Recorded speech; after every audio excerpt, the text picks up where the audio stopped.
He's excited. Hello, everybody. Welcome to the Follow Brand Podcast. This is your host, Grant McGaw, and I want to welcome everybody to this particular episode. I am so happy to have my guest here, Mr. Max Riggsbee. He has a storied background. Talking about a little bit of, we were sharing notes. This is Black History Month, and these are the type of things that we want to talk about. And I want to bring something out right now. I don't see a lot Black technologists. It's almost like the unicorns, but they're out there.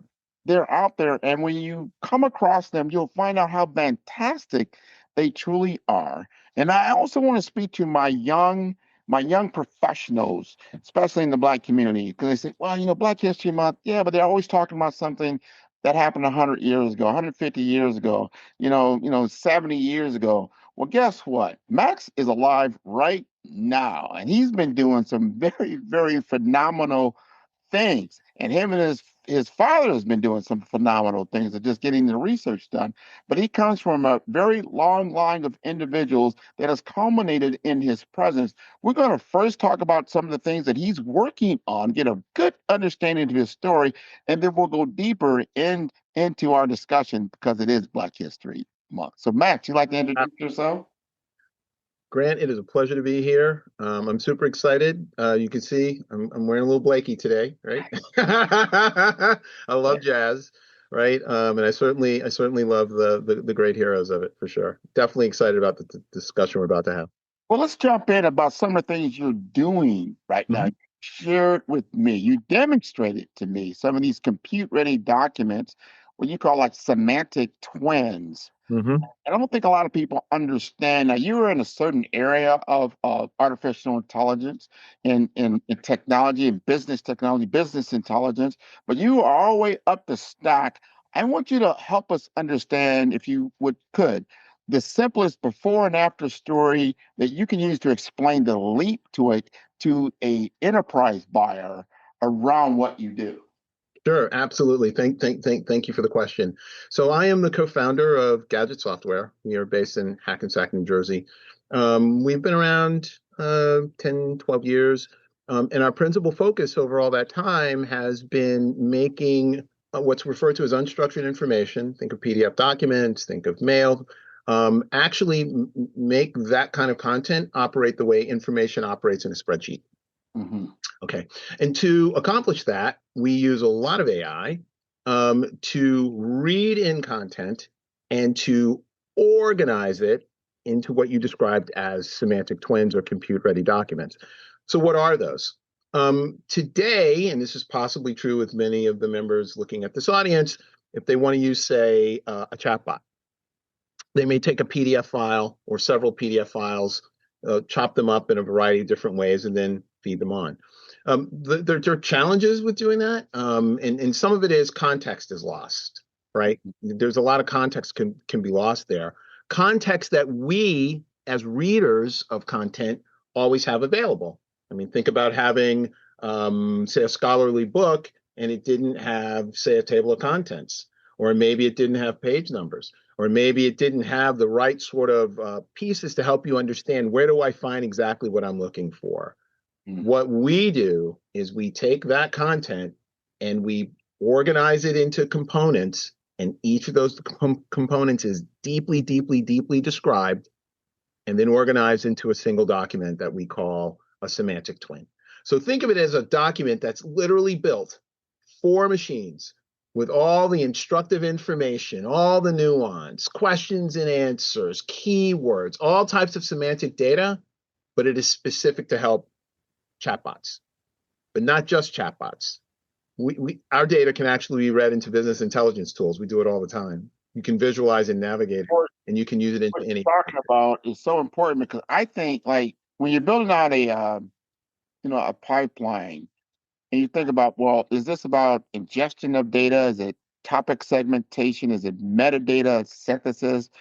Is it, an evaluation Q&A? I mean, what reveals exactly, the moat that you have right now, your operational focus? Because I can still see like, well, what is you're taking a PDF or something like that, and then you're turning it into machine language so that becomes easier to ingest? Help us understand that more. Yeah, not just easy to ingest, but also easier for us to navigate as well. So imagine for a moment that you had 1,000 documents, right? You have 1,000 documents. And you want to understand, like, what are the common intersections in those 1,000 documents? Are there people in these documents? Is information classified in a variety of different ways? Are there organizations in here, right? Can any of this information be summarized? We do all of that work.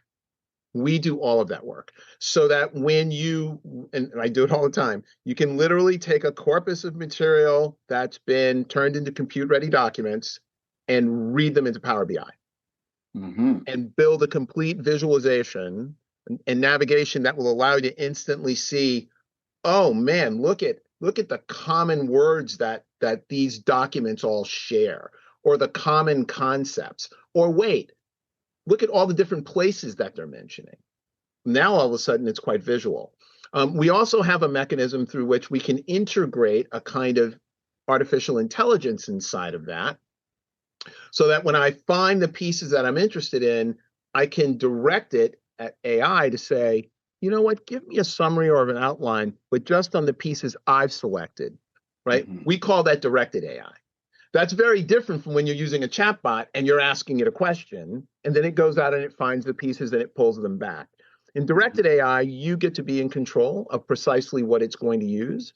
And we're seeing situations now where companies want to use these things in tandem. I want to be able to see what's in my large content set. I want to be able to navigate it. Imagine being in a corporation. But then sometimes I want to use a conversational AI to organize that information, say for output, maybe to organize it into a report or organize it into a table, or, who knows, do a variety of different things. And you can really only do this if you come up with a common data structure, which is what we do. And the good news, the really good news, what we're excited about is the structure of compute-ready documents and semantic twins. We've actually had this validated. We basically got involved in a partnership with Signal 65 Dell and Broadcom, where we actually took our technology into an AI lab in Colorado and worked with them. There are white papers on our website about it. There are white papers on theirs talking about how this is a massive differentiator in making AI not only work more effectively, hallucinate less, better energy footprint, lower, faster token throughput, all those kinds of attributes that we think about. Our technology actually makes them all more efficient, and at the same time allows you to have a better understanding of what your large corpus of data is all about. Let's take that a step further, because now people starting to say, well, what is it? Then you've answered the why. What is the benefit that you get out of it? And so we want to get into this question here. So if you could design what I call the ideal validator agent, for agentic workflows, that's kind of downstream for where you're working.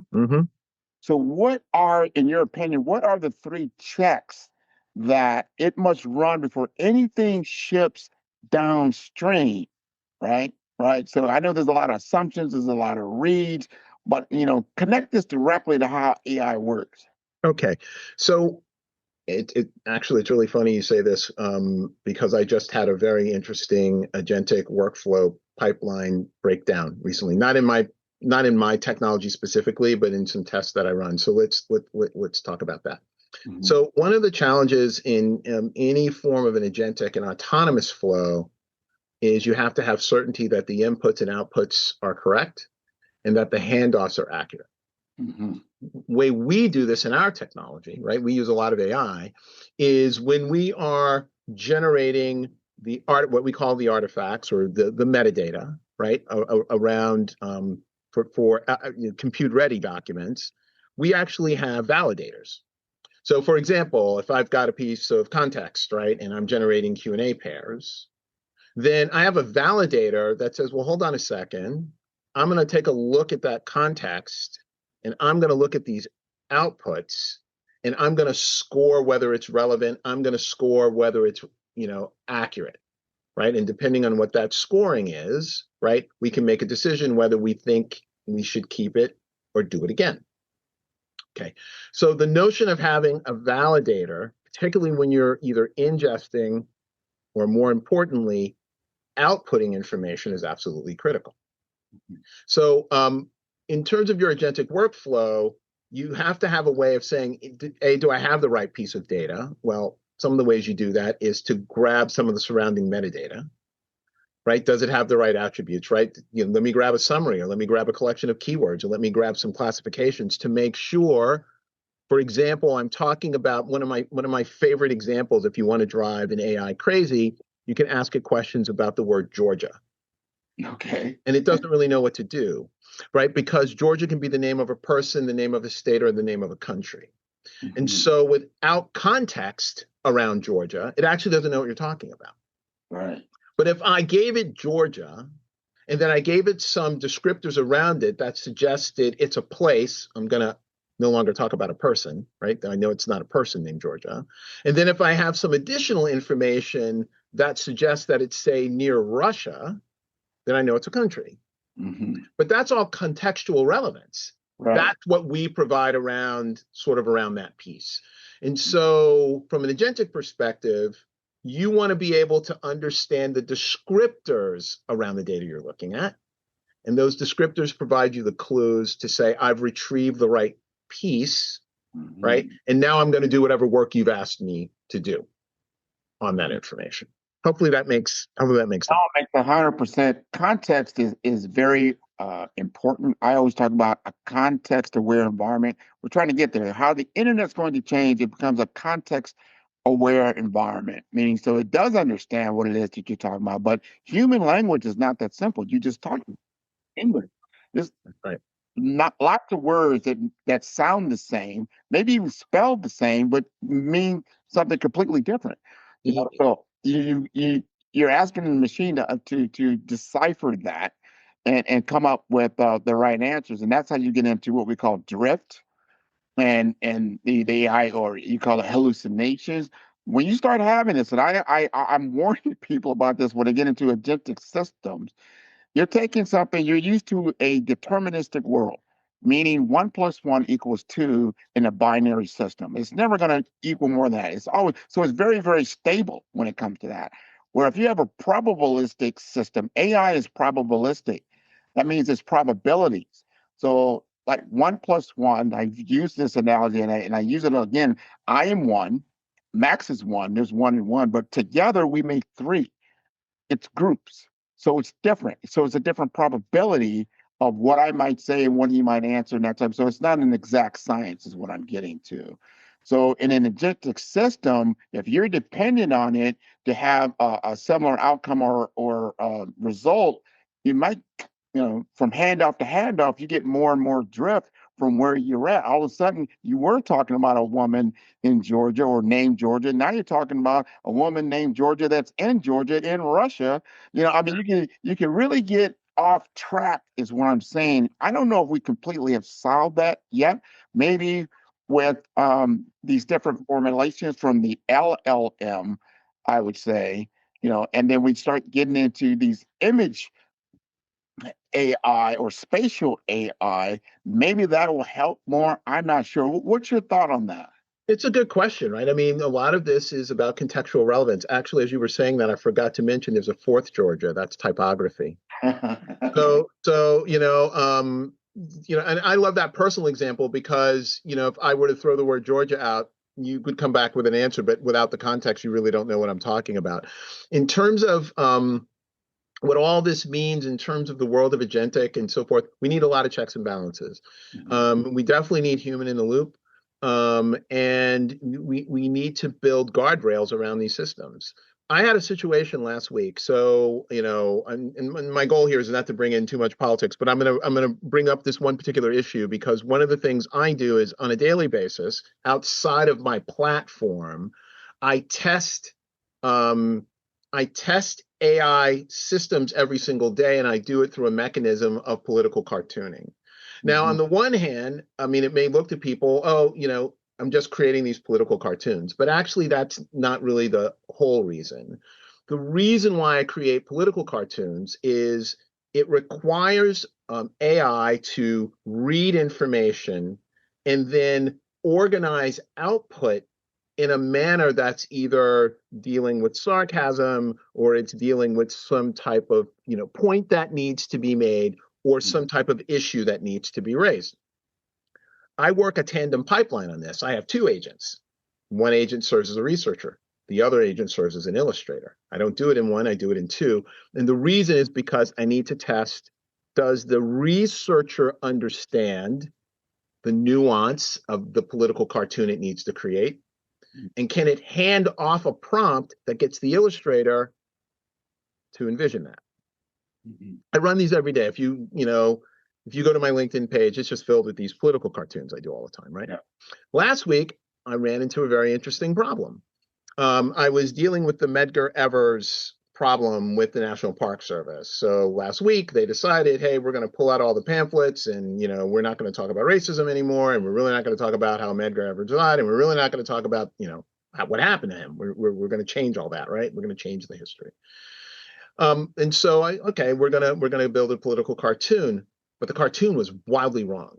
It was just wildly wrong. And what it was somewhat suggesting that there was an apology, coming from 1600 Pennsylvania Avenue, and basically saying don't call me a racist. And I was like, well, this isn't even in the story. Like, I don't understand where this came from.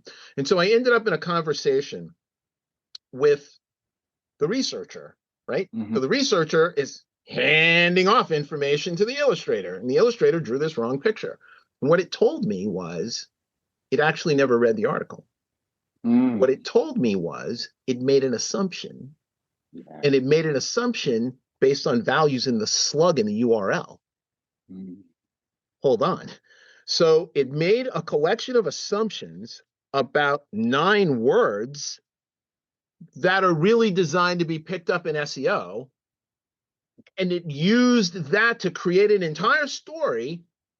And then, hey, we're going to then create the prompt and we're going to tell the illustrator to draw this picture. And the picture's wrong. Now, on the surface, it doesn't sound like much, right? I looked at it and went, no, we're not going to do that. And I asked it, some questions, and it's like, no, I didn't read it. Hold on, I'm going to read it now. And then it read it and it went, oh, guess what? My bad. My bad. I got it wrong. Here, all right, you got it wrong. It's the cartoon writer's like, yeah, no, the cartoon's wrong too. So create a new one, and then it created the correct one. But think about this for a second. This little innocuous workflow that I run, right, is all agentic. I don't actually tell it how to draw a cartoon, and I don't tell it how to interpret the information either, right? I have a very simple prompt that tells it it's going to create a political cartoon based on 19th century cartooning. That's kind of it, right? And then my job as the publisher and the editor of the output is to review it to make sure, yeah, this is good. We're going to go publish it. But think about this in a tandem workflow. So what happens if that first agent in the pipeline misinterprets medical information? Absolutely. Right? And then it's handing that off to another agent to right. So you see, something as simple as a cartoon, it's suddenly not that simple. It's suddenly not that simple, right? And so definitely need the guardrails. I hear where you're at, Max. And I got to bring, because we got to speak to this. Yeah. Especially during Black History Month. Now you're doing it. Your family has done a fantastic project. We want to talk about that. I have done my own project, doing some research around, hey, where did the McGaw name come from? Number one, brought me all the way back 7 grandfathers, all the way from the European McGaw that came all the way from Scotland, came to Virginia, fought in the Revolutionary War. They won the war, and then he was gifted land out in Virginia, and then he acquired the services of said, we call him Joe, became my great-great-grandfather. Very true story. But here's the deal. As you go through Joe's experience from Virginia to Tennessee, and then finally to Ray County, Missouri, where he then has a son named Green McGaw, who's my grandfather's grandfather, who became the first person to actually be listed on the U.S. Census in 1870, who was born into slavery but ended up being a landowner in Oklahoma. I bring this up when you have context around history and you know the true narratives around it, and we start talking about things like we talked about earlier, Jim Crow. Jim Crow is not a correct narrative of the African American experience in the United States.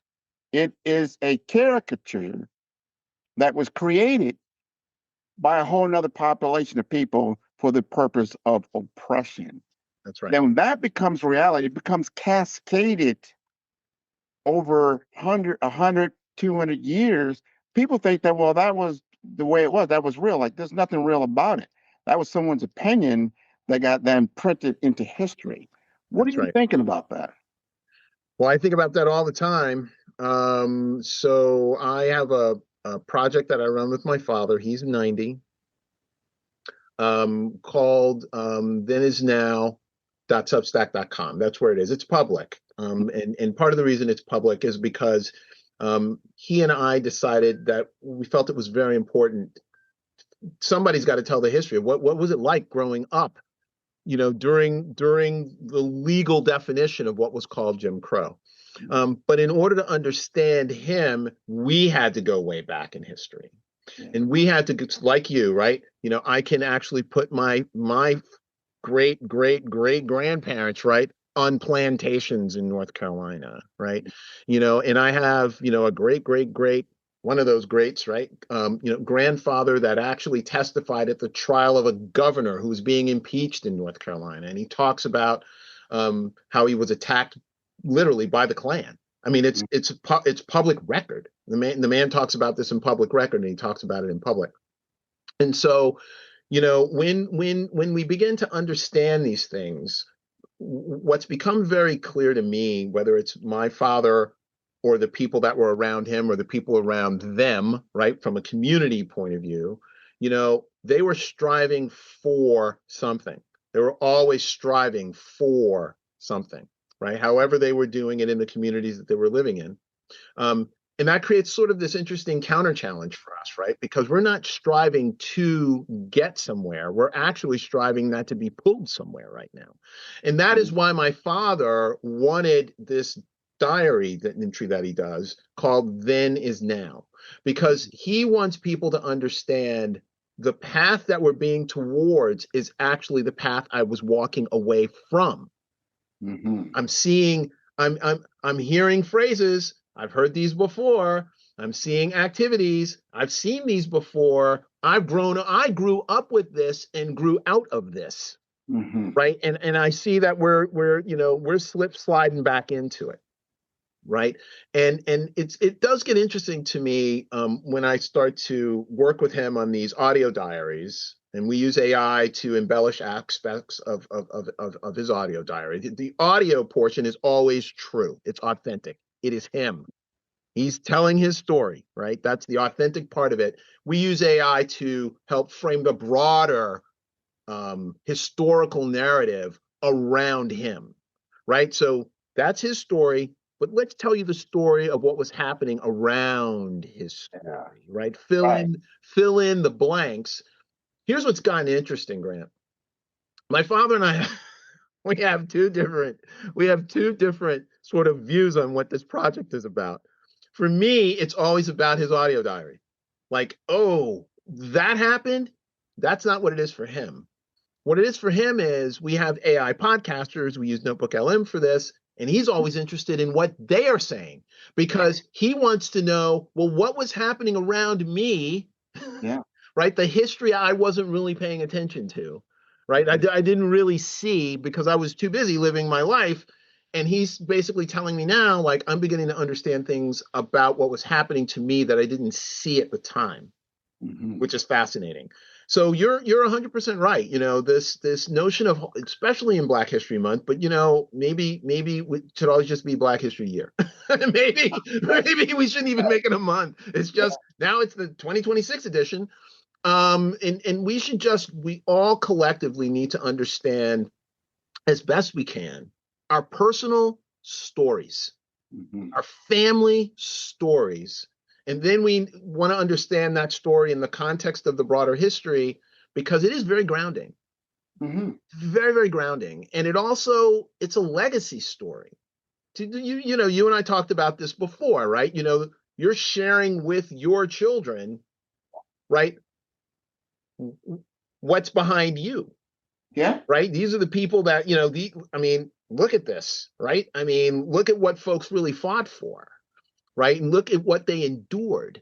Endured is an important term here, right? They didn't just roll over, they endured it, right? And that's why I'm here, and that's why you're here, and we all need to respect that, but more importantly, we need to understand it. Yeah. And I think right now, as we are on our own media, right, Follow the Brand podcast, I think is a siren call to all of us. We have to tell our story. You cannot depend on another group of people to tell your story. They're going to tell whatever story they want. You have to have your story. Back hundreds of years, what I call Joe McGaw, he couldn't tell a story. It was illegal to educate Black people at the time. Illegal.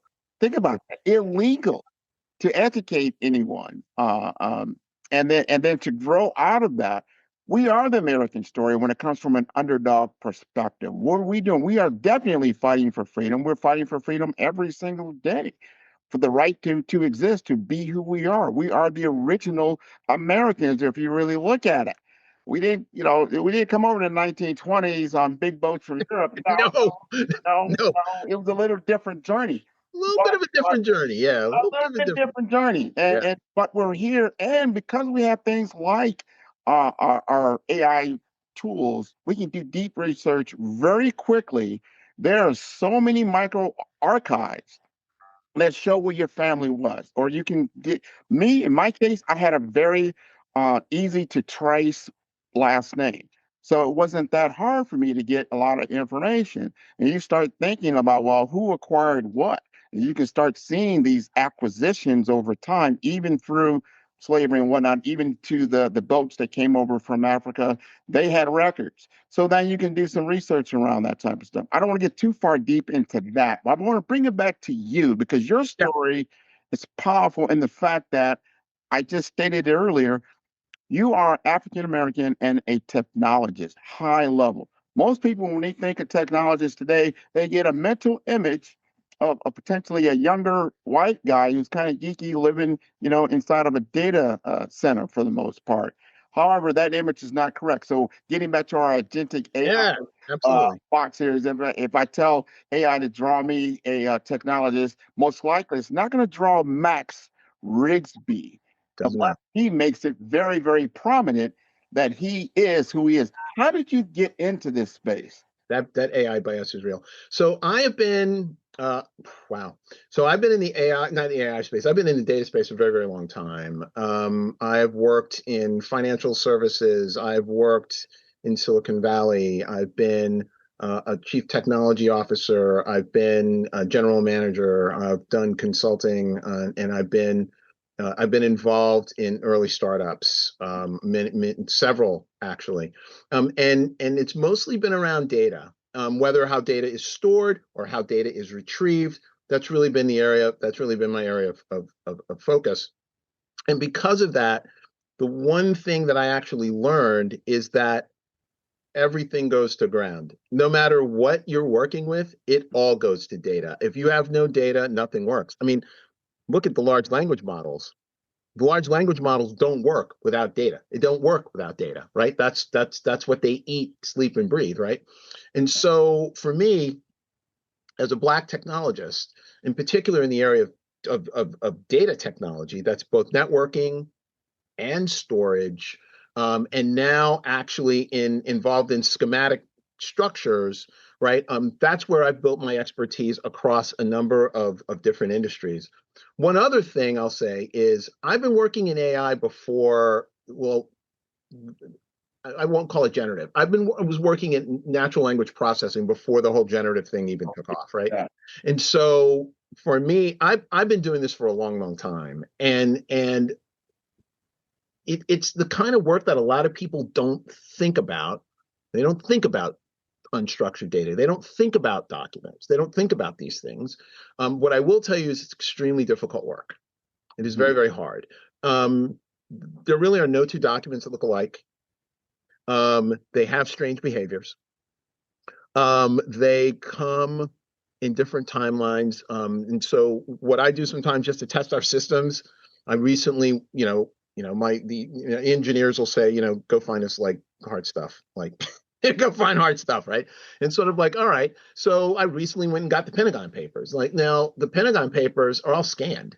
There's no PDF as we think about it. That stuff didn't exist, right? How does the platform do? How does our system work? Can we really get the history out of this? Can we understand it? Can we extract information in such a way and describe it that I can give it back to another AI and it can draw it? Like this is literally the kind of stuff that we do and that I do all day long. Either with my team of analysts or I do it with my engineers. And the beautiful part, and I'll tell you something that's really. Oh, wait, before you go forward, Yeah. I want you to, because I like what you just said. Now, you said about scanning the Pentagon Papers. Yeah. How about scanning the microfiche of these county records that had all these transactions of African people? That's what I'm working towards. So it's a strange dynamic when you work with very complex unstructured data systems because you weirdly work backwards. So you start with less complex. That's maybe XML structure. So one thing you should know, I probably have, this is crazy, but you're probably looking at a person in a company that has possibly one of the largest collections of federal regulatory information in the country. And I have 25 years of it. And the last 5 years, I've converted into these compute-ready documents. We make some of this stuff available on our website. You can literally navigate through complex regulatory data in Power BI, right? In Power BI. So we start with something like that. Then we start working backwards. Okay, let's start to work with PDFs. Okay, modern PDFs. What happens to a PDF that gets closer to the birth of the PDF, which is, say, in the early 90s? What happens if we get beyond that and it's all scanned in, right? Because what we have to begin to understand are the attributes in the files. It's crazy. I know no one would ever think about this, right? You're just sort of flipping through stuff. But when we come at it from a machine perspective, there's a lot of stuff going on in there that's like, I wasn't expecting that.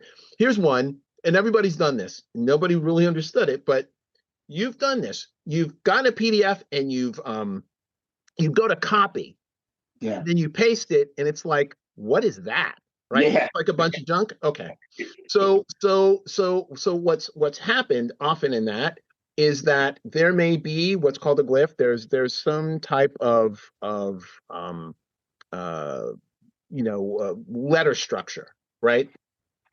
But actually in the PDF, it didn't know what it was. It didn't know that, oh, this version of an I actually maps to this version of an I. So I don't know how to connect the dots between the thing that's on the screen, if you will, and what character it actually is. And so I'm just going to give you junk back. I'm just going to give you junk back, right? I go through all of that stuff, right? We figure all that kind of stuff out, right? And then how do we make it coherent so that when you're working with not just 10 documents, but thousands, and oh, by the way, of they're all mixed. So to get back to your microfiche story, we have to be very clear that we can actually ingest something that does not have a digital origin. Which is why I went for the Pentagon Papers, right? Yeah. Doesn't have a digital origin. We discovered some things. We learned a few things, like in ingesting that. It's like, okay, these kinds of strange artifacts can appear. We need to know how to adjust for them. But then you're on the move towards things like microfiche. You're on to move to even less refined content.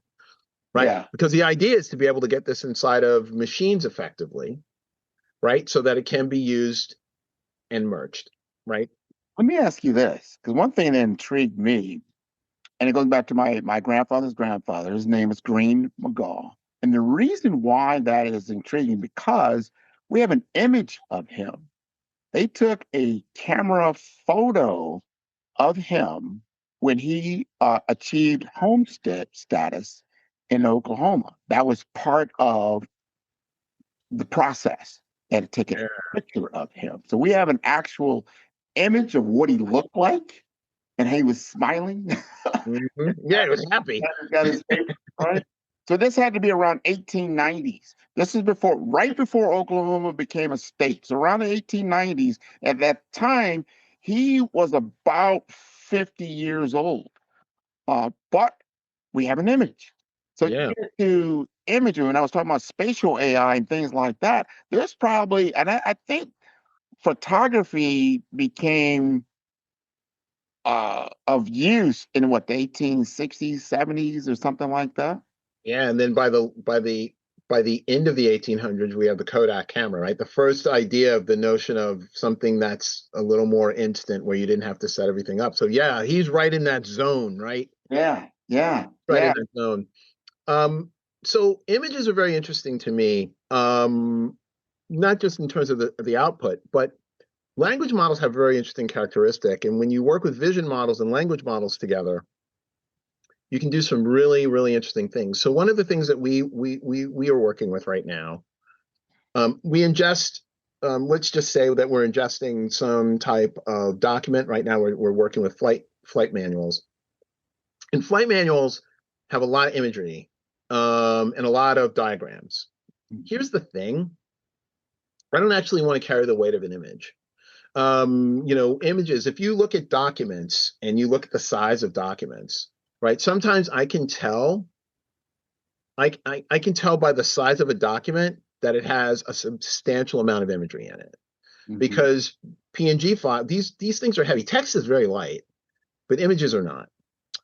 We don't want to carry all that weight, and so what we do is we get into prompt descriptive aspects of images. Right? We want to read that content. We want to keep it in context, and we want to get into very verbose descriptions of the imagery. Why? This is one of the things I'm testing right now. So let's say that you are reading in a piece of context, right? And let's say it's out of a manual. And in the manual, there's a picture of a plane. And maybe Mhm. the picture of the plane is telling you, like, how the wind, how air travels. Well, I don't want to carry that image, but I don't need to carry that image. If I have an effective description, I can actually hand it off to a model that draws images, Mhm. and Mhm. it just creates it for me. Yeah, you can get around, and what he's talking about there, because anybody's known that. Like, if you have video, it gets into the gigabytes of information, pictures as well, get into the tens of megabytes, where text and audio is very light. Audio is very, very light when it comes to bandwidth and how much it takes. We got to wrap up, but Oh, absolutely. to, I want you to answer this in a way that I think you'll like. I want Okay. you to act as if you are now talking to your grandchild, who's now maybe he's 15 to 20 years old, and you have to explain to him your life, not just your life, but the life and times in which you live. How you maybe were younger during the civil rights. I'm not sure your age, but I remember how I was going through civil rights. What was that like? I remember McGovern. I remember Oh God, yeah. running for president. I remember a lot of different things from the 60s, 70s, all the way up. How would you describe your life and to your point, and what was around you up till now? I'm actually driven by one fundamental idea: curiosity. Curiosity drives nearly everything that I do in my life. I am curious about how people think. I'm curious about how things work. I'm curious about, if you do A and then connect it with Q, like, what is literally going to happen here, right? And it's that sense of curiosity that leads you to your own form of thinking, right? Because you're not necessarily following a path that's been created, you're following a path of discovery, Mhm. right? And curiosity always also gives you the ability to listen differently, right? When people say things, like even when I'm listening to you and you're talking about, your heritage, I'm actually really curious, right? And so my curiosity, if we had more time, would lead me to ask you a whole lot of questions, right, about your heritage. How's that connected to you? And through that curiosity, I'm often thinking, how's that connect to me? Not necessarily that we're relatives, although that could be cool, right? You sort of discover that. But also, like, where's the connecting thread? And then what am I going to take from this? Because that is the other thing that I've learned that I would share with anybody. The one thing that you can share and never lose is knowledge. So do it. Do it all the time, and also take it from other people because they don't lose it either. Right. And so that's the one thing, or two things maybe, I guess, that I would absolutely be sharing with a grandchild. Always remain curious, always take knowledge, but more importantly, give it out, because you're not diminished on either side of that equation. Man, it's absolutely beautiful. This has been a great discussion. You've got to let people know how to contact you because you have come up. Here we are talking about Black History Month. Matter of fact, in Omaha, Nebraska, we've got our inventors display up in the Black Museum. You invented something. You, like I said, this is not something that happened in 1870 and blah blah. This is 2026. We have Max here, Max Riggsbee. He is an entrepreneur. He is an inventor. He's a digital technologist. You got to tell us how to contact you and how we can take advantage of what you've built. Perfect. So on LinkedIn, I'm Max Riggsbee. I'm on LinkedIn. Actually, my dad's not there, so it's just me. We share the same name, so I get away with that one, right? And actually, that's a very easy way to reach me. People can reach me literally at my business, Max at gadgetsoftware.com. You can reach me there. I'm a co-founder. I'm one of the few people, even on LinkedIn, I literally answer when people write me. I do. I don't know. I grew up in a time where you just do that. You acknowledge human beings, right? And certainly if they'd like to visit my father's page, thenisnow.substack.com, I certainly encourage it. There's a lot of history there, right? But wrapped in a modern vibe. Yes. Right? Wrapped in a modern vibe. So, that's it. I'm open. Love to hear from people. Grant, I can't thank you enough for spending the time with me this afternoon. This has just been, a wonderful conversation. We're going to have others offline as well as online, right? And it's always great, as you said, and I did connect with Max over LinkedIn, but also through another friend of ours who is part of this. He's also a Black technologist, and Darrell, he does some phenomenal things. We'll have him on. He'll probably have me on his show as well. But we need to continue this conversation. We have to tell our story, and we have to have it in a way that we collect this story, and so that it becomes available. There's no reason. Information and data is so readily available these days that it's just a matter of how you want to use it and put it together and have your story about what was happening. That's why I created Follow the Brand, because it affects everyone. And that everyone, I believe, has a story, and a story that's impactful for other people. So one last thing, Grant, as we close out, that I just want to say to the audience, the most important thing with this AI shift, and this is, make no mistake, this is a dramatic shift. I mean, it is unprecedented in so many ways. But if you're going to do it, you have to be a practitioner. You have to do it. You have to put your hands on this technology.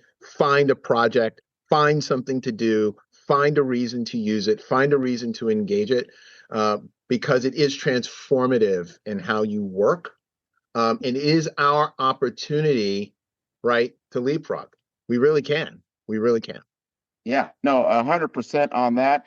You've heard it directly from Max. Get involved. Get your feet wet. There's always something you can do. Start utilizing these platforms for the greater good, and that includes social media and all those things.